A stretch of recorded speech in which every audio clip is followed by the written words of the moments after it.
Tiers livre, atelier d'écriture, on est la 10, ça va être un petit peu spécial. Non pas qu'on fasse un entracte ou une pause, pleine forme. Quand je vois les textes qui m'arrivent, ça commence à étinceler, sparkles. Un mot anglais, ouais, je sors d'index. Mais ça veut dire qu'on est au tiers. Ça fait un bon mois qu'on a commencé, on a encore 2 mois devant nous, la porte reste ouverte pour qui veut se joindre. Et comme pour l'atelier ville, je crois que c'est important d'avoir comme ça marquer des disjonctions, marquer des degrés dans la prise d'écriture. Là, on a fait des exercices. On va continuer les exercices. Il y en a même encore qui vont s'appeler gammes, mais on va les prendre à un degré plus haut, un degré plus libre, tranquillo. Par contre, pour marquer cette séparation, je vois une sorte de chose qui n'est pas un entracte du tout, mais qui soit quelque chose de beaucoup plus libre. Je ne vous donne pas spécialement de contraintes, sinon à se dire que les 9 exercices qu'on a fait préalablement, on puisse les réinvestir et se concentrer juste dans ce qu'on va écrire, qui peut être plus long, qui peut être plus libre, sur à chaque fois qu'on est dans une phrase, dans un paragraphe, à quel exercice des 9 préalables ça fait référence. Non pas pour vous dire qu'est-ce qu'on a appris, mais comment on peut le réimpliquer dans quelque chose où on se laisse aller, on est spectateur de ce qui surgit, mais dans ce côté de voir ce qui surgit, être beaucoup plus attentif à ce qui environne le récit. Et puis d'installer une sorte de borne d'inflexion, c'est important aussi parce que ça laisse ceux qui ont commencé un peu plus tard ou ceux qui sont allés plus lentement pour toutes les charges qu'on peut avoir, eh bien, on se remet tous au même plan d'énergie, de rythme et de mise en avant. Alors qu'est-ce que j'ai à vous proposer pour ça ? Pour moi, il faut en même temps que ce soit entrer dans des questions qui soient des enjeux contemporains importants. Il y a un enjeu dont j'ai déjà parlé, c'est comment le cinéma advient dans la littérature, en particulier par les textes de Blaise Cendrars, dès 1911, qu'il reprend ensuite dans Aujourd'hui.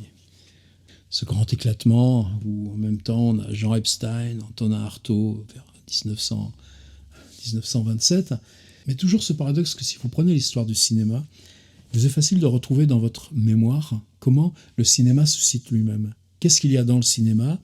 De projection, de salles, de gens qui filment. C'est une matière autoréflexive. Dans le livre, il y a la même chose avec écrivain, auteur, etc. La photographie advient peu à peu dans le monde narratif en général. Ça aussi, on l'a déjà exploré. Et en particulier avec Claude Simon, Histoire 1967, en particulier avec Hervé Guibert, L'image fantôme 1980. Vous voyez, c'est quand même des choses un petit peu tardives.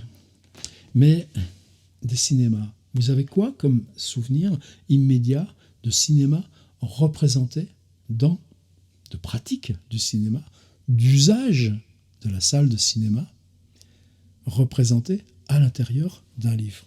Alors évidemment, il y en a. Pour moi, le plus historique, c'est Malcolm Lowry, En dessous du volcan, Au-dessous du volcan, comme vous préférez selon les 2 traductions usitées. Et je viens de faire une vidéo à propos du livre de Patrice Rollet qui analyse le rapport de Lowry au cinéma, le rapport d'André Breton au cinéma dans les années 30, avec ce chargé d'images, mais sans suivre les films, en passant d'un film à l'autre. Et puis, ce qui se passe pour Franz Kafka. Et dans Malcolm Lowry, à un moment crucial de la dernière journée du consul, qu'on va retrouver mort au fond d'un ravin à la fin, il y a revenir dans la baraque de cinéma, sous le volcan, le jour de la fête des morts, parce que l'affiche, c'est le film Les Mains d'Orlac, avec Peter Lorre, où joue, soi-disant, la compagne, celle dont le consul s'est séparé. Et donc, vous voyez, il y a une espèce de mise en abîme du livre, et puis à ce moment-là, il y a coupure d'électricité sur toute la ville, un énorme orage qui tombe, et donc le cinéma devient une espèce de lieu à l'envers. On a le temps de regarder la salle, de réfléchir à la question même du cinéma, parce que le cinéma, planche, s'est évanoui de son propre rôle, parce qu'il ne peut rien faire sans électricité. Je ne veux pas surcharger ça, mais tout d'un coup, la salle, l'usage, le rôle du film deviennent un élément narratif, et qui n'est pas un élément de décor, le mot qu'on a utilisé dans les 2 dernières séances, mais un rouage essentiel de ce qui pousse le livre vers sa tragédie à terme. Alors qu'est-ce qu'on peut faire de ça, nous ? Eh bien, s'en tenir à cette idée que je maintiens comme étant un petit peu, pour moi, une sorte d'appui principal, c'est qu'il y a toujours des chronologies qui sont distinctes. Le cinéma, 1890, il y a déjà une longue histoire. Comme la photo, de 1835, et qui trouve sa première inscription par Rimbaud en 1884. La littérature va à son propre rythme, il est lent. Des inventions techniques comme la photo ou le cinéma la rejoignent, mais la rejoignent à retardement. Ça veut dire que si on ne fait pas un effort d'intention pour aller s'interroger sur ces différences de rythme et de chronologie, le cinéma n'entrera pas forcément dans vos récits, alors que dans vos usages, mais dans le contexte de vos personnages, prenez par exemple les petits codicilles que depuis on installe en dessous des exercices, et vous verrez que la présence des films est quasiment strictement équivalente à celle des livres. C'est ça la question que je veux ouvrir. Et comment on va l'ouvrir ? Vous voyez donc une question qui est éminemment un enjeu en tant que tel. Eh bien, c'est en disant, et si j'installe un récit avec cinéma ? Avec gens qui filment ? Avec gens qui montent, qui éditent ? Ou avec gens qui entrent voir ? Prenez par exemple dans mes petites fiches d'appui, il y en a une qui s'appelle « Chasseur de crépuscule ». Julio Cortázar. Chasseur de crépuscule, je crois qu'il y a 4 paragraphes. Dans les 4 paragraphes de Chasseur de crépuscule, il y a 4 façons différentes de filmer, de regarder le film, de penser le film en amont. C'est pour moi typique. Il y a aussi ce qu'on avait fait en atelier il y a 2 ans, 3 ans, où on était parti par exemple sur l'idée de nos souvenirs de films. Nos 3 premiers souvenirs, ou nos 3 plus importants souvenirs de films. Puisque dans le W de Pérec, il y a cette phrase emblématique. J'ai 3 souvenirs d'école. Moi, j'avais poussé d'un coup. J'ai 3 souvenirs de films. Et bon. C'était magique, on l'a même imprimé en bouquin. Pourquoi pas d'ailleurs ? Sur la base de ce qu'on va écrire là. Alors, autre appui, mais ce sera bref. Je vous ai scanné ce texte dont je parle aussi dans ma vidéo à propos du livre de Patrice Rollet, Descendre dans les limbes, dans les conversations de Gustav Janusz avec Franz Kafka. Il y a une longue échappée qui s'appelle « Le cinéma des aveugles ». C'est le nom réel d'un cinéma à Prague. Et Janusz n'a pas de raison d'aller parler de ça, sauf que dans ce cinéma, il est appelé à jouer de l'harmonium.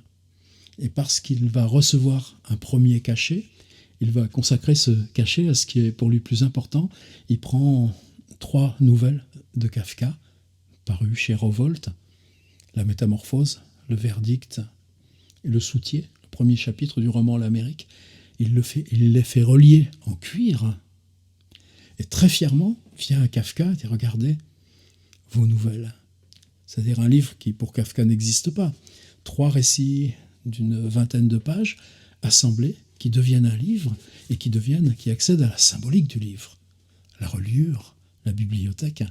Et là, Kafka tombe dans un trouble énorme qui n'est pas ni de l'arrogance, et ces pages-là, c'est à pleurer aussi parce que c'est le moment où Kafka, donc on est toujours dans son bureau, puisque Janusz et Kafka se rencontrent dans cette compagnie d'assurance, puisque le père de Janusz travaille dans un autre service. Kafka va bientôt arrêter la vie salariée. Pourquoi? Parce qu'il commence à tousser, il crache son sang. Et donc on a cette page d'une énorme tension affective, mais qui touche à l'écriture, qui touche au livre. Et puis, pour la contextualiser en amont, eh bien, Janouch nous explique comment les cinémas portent, pourquoi les cinémas à Prague portent tel ou tel nom, et pourquoi un de ces noms, qui peut sembler paradoxal, c'est cinéma des aveugles, à quoi d'ailleurs va réagir Kafka. Alors prenez pas ce texte comme un modèle, etc., c'est juste pour une ambiance. Ça veut dire en quoi parler des salles, parler des cabines de projection, parler de ces débats parfois qui suivent les séances. Moi, des fois, des amis très bien intentionnés me disent « Mais tu viendras avec nous ?» Non, mais je peux pas. C'est là, moi, mon cinéma. C'est pas dans... Bon, peu importe. Cette matérialité, les machines, les projecteurs, le Super 8 de nos parents, enfin, pour ma génération, les films qu'on fait soi-même, mais nos usages à telle époque, à tel âge, nos découvertes au lycée, les trucs de nuit, les nuits blanches, les festivals, les trucs en bagnole, les projections en plein air. Il y a quelque chose à travailler. Alors, c'est pourquoi j'ai appelé ça. Alors, pourquoi j'ai appelé ça sans histoire? C'est-à-dire, si on prend en se disant, ouais, outil du roman, on va inventer une scène de roman dans un cinéma, ça va se dégonfler comme un vieux ballon. Rien, j'en suis sûr. Par contre, tenez l'histoire à distance. Réfléchissez à ce qu'on a fait. Des choses dites, la possibilité, dans l'exercice 3, de ralentir quand on regarde quelque chose et donc le laisser prendre de l'amplitude. Ou au contraire, pour l'accélérer, le rendre plus bref. On peut jouer avec ça. Et si vous vous mettez ça dans la tête, bien peut-être que là, la simple salle, l'arpentage, la description, le temps, le souvenir, va pouvoir se doter d'un élément concret. Qu'est-ce qu'on avait fait aussi? Ça, c'était la 4. La même chose, mais une version plus soft, une version plus hard. Dans le même texte, est-ce qu'on peut jouer avec une tonalité dure, une tonalité douce? Je ne vous demande pas d'en faire une finalité, comme on l'a fait dans la 4, mais juste de vous concentrer dans ce moment de film, cinéma, salle, que vous aurez choisi de traiter, de se dire ces oppositions dures, doux, comment elles peuvent générer des choses que je n'aurais pas attrapées autrement. Et ainsi de suite avec les autres. Par exemple, qu'est-ce qu'on a appris dans l'exercice 8 ? Eh bien qu'une vue extérieure, eh bien qu'un parking et un trottoir, eh bien que le hall d'attente, ou bien le moment de queue avec le truc, ou alors cette espèce de moment très bizarre avec la porte capitonnée qui s'ouvre à la fin de la séance, et tout d'un coup vous vous retrouvez dans une rue et vous ne comprenez pas pourquoi il fait jour. C'est des choses emblématiques, mais j'espère bien qu'on va les retrouver. La 8, on a appris à travailler ça. La 9, qu'est-ce qu'on a appris à travailler? Que plusieurs personnes peuvent être les unes les autres à côté les unes des autres, et puis que ce qu'elles voient, perçoivent, disent, énoncent, n'a rien à voir systématiquement. Alors oui, je ne veux pas surcharger, je veux mettre un contexte, parce que justement, on est inflexion, on est bascule, on est usage libre du récit, mais sans histoire. C'est-à-dire que, de toute façon, on chemine vers ça. On monte petit à petit la pression vers l'histoire. Mais l'histoire, elle est toujours rétrospective. Ça veut dire simplement que pour donner la force au fait que ce soit le roman qui se raconte, et non pas vous qui racontez une histoire en utilisant les formes préconvenues ou prédéterminées du roman. Ça, c'est important. Qu'on monte la pression, justement parce que, quand Proust, dans La recherche du temps perdu, le petit narrateur va voir la Berma. De quoi il nous parle? Il nous parle de la salle, il nous parle du lustre, il nous parle de la tente, il nous parle des couloirs, il nous parle des gens qui voient, il nous parle du plateau, et puis, bah ouais, il y a la Berma qui arrive. Mais là, pour moi, c'est ça la question. C'est-à-dire pour comprendre l'importance pour le petit narrateur de cette fonction du théâtre, de la parole proférée, du risque qui est lié pour lui à l'écriture, ce qui l'amène voir la Berma, eh bien tout passe par ce qu'il met en place de contextualisation avant même l'entrée en scène de la Berma. Et moi, c'est ça que je veux qu'on travaille. C'est-à-dire on ne se préoccupe pas de narration, sauf en ce qui concerne tous les éléments qui l'attendent, qui la préparent, qui deviennent tremblants à force d'attendre la résolution par personnage, situation, repartir en avant. Alors comment faire pour ça ? Bien, allez lire Le Chasseur de crépuscule de Julio Cortázar, allez lire allez lire Le Cinéma des aveugles de Gustav Janusz. Si vous avez le courage, refaites-vous une petite dose au-dessous du volcan, ou ne lisez rien du tout, partez dans vos souvenirs. Mais l'important, c'est juste ça. 2 éléments. Le premier, savoir que si on va de nous-mêmes, on ne va pas aller appeler l'histoire de cet autre art, cette interférence d'un art qui, lui, par contre, convoque en permanence le cinéma à l'intérieur de ces narrations comme élément de ces narrations. De l'autre côté, se dire que ce qu'on va travailler là, c'est se concentrer dans le temps de l'écriture sur qu'est-ce que vous utilisez, qu'est-ce que vous jouez des exercices précédents, maintenant que c'est plus un exercice, mais que ça ne se transforme pas en histoire et que ce soit simplement la préparation de l'histoire. Et ça, c'est comme le reste. Je ne l'ai jamais tenté avec personne. C'est pour ça que cet atelier est ma récompense. Et puis, comme je le dis, c'est inflexion, aucun enjeu, tout est libre. Mais pourquoi pas en faire un livre ? À très vite. La 11, on reprend les exercices. Mais vous allez voir que ça va être bien, ça.